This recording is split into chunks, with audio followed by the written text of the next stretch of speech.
Bideng, madaya bang uli?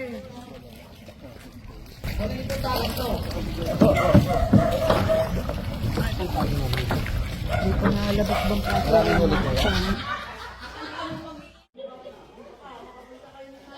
Mahirap yung panguhuli pag po yung masama ang panahon. Medyo hindi po mapanatag yung mga mangingisda. Ang mahirap naman dito sa Lawa, may season date kasi din dito ng panguhuli.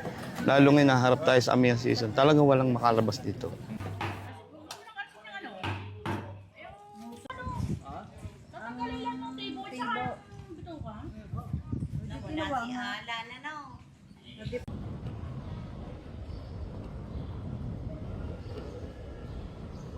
Doon sa barangay na pinapower namin, about 25 to 50% depending on the month. For solar, especially our best month is the summer months. So, kahit mag-maintenance mode yung mga plants na yon, the solar plants will be producing. So, hindi na tayo mag-yellow alert dapat. Nagkaroon kami ng pangamba dahil ang alam namin baka kami mawalan ng pangisdaan o posibleng mabawasan po yung aming pangisdaan. Kahit kami mag-umiga dyan pagrarally, wala naman po kami magagawa talaga eh.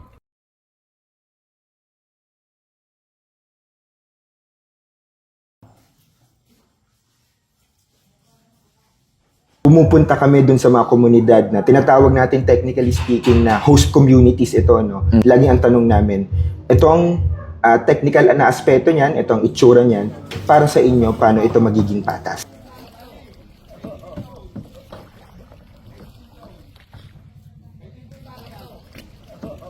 Humihiling po kami ng number 1 po pagka yung naikabit na po yung solar panel, magkaroon po ng regular na leak seeding po.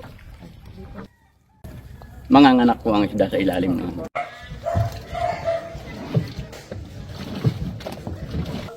Sa pag-unlad, wala kaming tutol.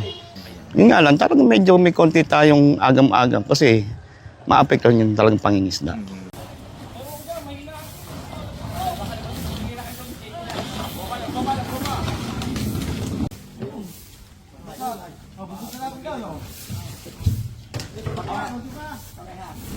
Naging mas okay yung response ng mga locals, especially the fisher folks, when they found out na the project will benefit them in so many ways.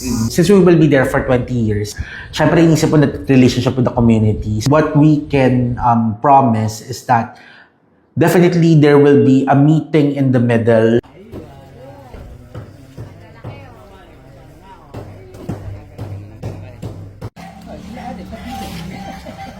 Tingin natin ito ay isang magandang kaso ng Just Energy Transition at unang magiging kaso ng Just Energy Transition sa Pilipinas kung saan tatayo ang lahat doon sa negotiating table at lahat tayo ay equally happy.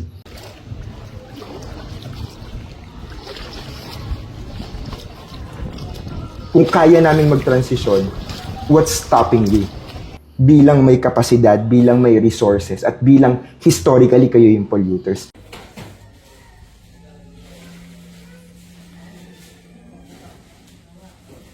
Inaano na namin ang aming sarili kasi maraming itatayo sa Lawa. Ang may itatayo pa diyang mga highway, yung sa project ng provincial governor.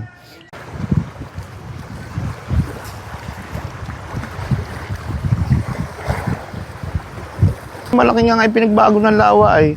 Hindi kagaya nung araw na marami siyang mga halamang dagat, halaman sa Lawa na pinagtataguan ng isda.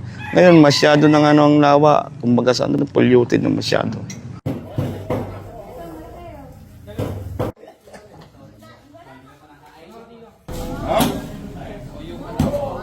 Nagsimula kami doon sa aming mga kabataan. Sinasabi ko sa kanila, mag-aral kayo mabuti. Bilang paghahanda natin, hindi natin malalaman kung ano pang itatayo dyan.